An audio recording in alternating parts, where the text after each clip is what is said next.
نحمده ونصلي على رسوله الكريم أما بعد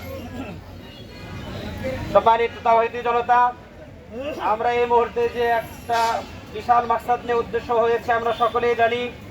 সারা বিশ্বের চতুর্দিক থেকে আমরা শুধু শুনতে পাচ্ছি আর দেখতে পাচ্ছি সারা বিশ্ব ইসলাম এবং মুসলমানরা আজকে নির্যাতিত, এবং এই নির্যাতনের বিপক্ষে যদি আমরা এই মুহূর্তে এক এবং নেক হয়ে রুখে দাঁড়াতে না পারি, একটা সময় ইসরায়েল পরবর্তীতে আমাদের বাংলাদেশের উপরে আক্রমণ করতে বাধ্য হবে। আমাদের দেশ থেকে সারা পৃথিবী থেকে ইসরায়েলের এই নির্যাতনকে বন্ধ করতে পারি, এখন থেকে আমাদেরকে প্রস্তুতি গ্রহণ করতে হবে।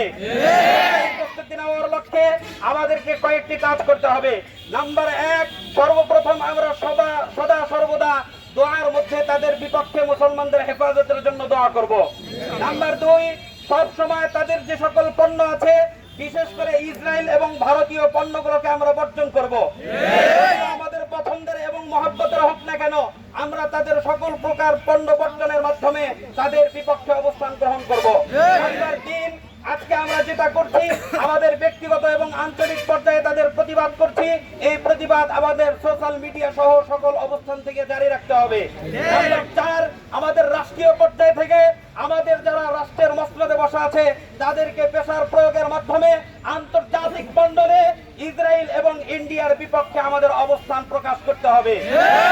যদি আমরা আমাদের কার্যক্রম পরিচালনা করতে পারি, এক পর্যায়ে ইসরায়েল এবং ইন্ডিয়া আস্তে করে মিশে যাবে এবং আমাদের মিশন ইনশাআল্লাহ সাকসেস হবে। ওয়া মা আলাইনা ইল্লাল বালাগ।